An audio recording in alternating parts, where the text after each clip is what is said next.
వామాకు రసానికి వామాకు, పసుపు, ధనియాలు, పచ్చనపప్పు, కందిపప్పు, జీలకర్ర, ఉప్పు, ఎండుమిరపకాయలు, చింతపండు, మిరియాలు, 2 టమాటాలు, కొత్తిమీర. బాండి వేడయ్యాక కొంచెం పచ్చనపప్పు, కందిపప్పు వేసుకోండి. కొంచెం ఎండుమిరపకాయలు, జీలకర్ర, ధనియాలు కూడా వేపుకోవాలి. దోరగా ఇలా వేపుకోండి. ఈ పక్కన పెట్టుకున్నాము. వామాకు ఇలా కట్ చేసుకోండి. టమాటాలు ఇలా కట్ చేసుకోండి. గిన్నె కాలినాక నూనె వేసుకోండి.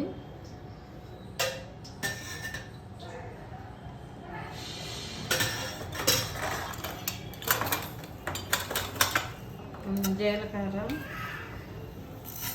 ఆవాలు,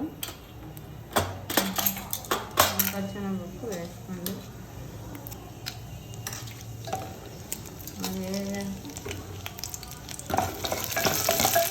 తాలింపు వేగిందండి. వామాకు వేస్తున్నాం. చల్లారాక మిక్సీలో వేసుకుందాం.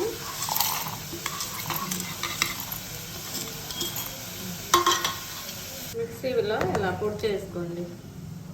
ఇలా వేగాక టమాటాలు వేసుకోండి. టమాటాలు బాగా వేగాక వాటర్ వేసుకోండి. ఇలా మగ్గాక చూడండి ఎలా మగ్గిందో.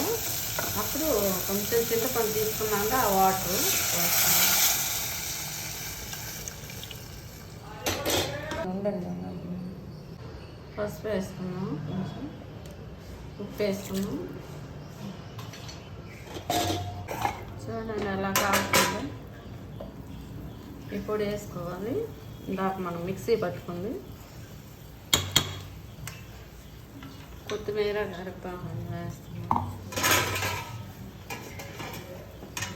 ఇంకంతే, రసం అయిపోయింది. చారు మరిగేసింది బాగా. కట్టేసుకోవటమే, పొయ్యి అన్నీ వేసుకున్నాం కాబట్టి.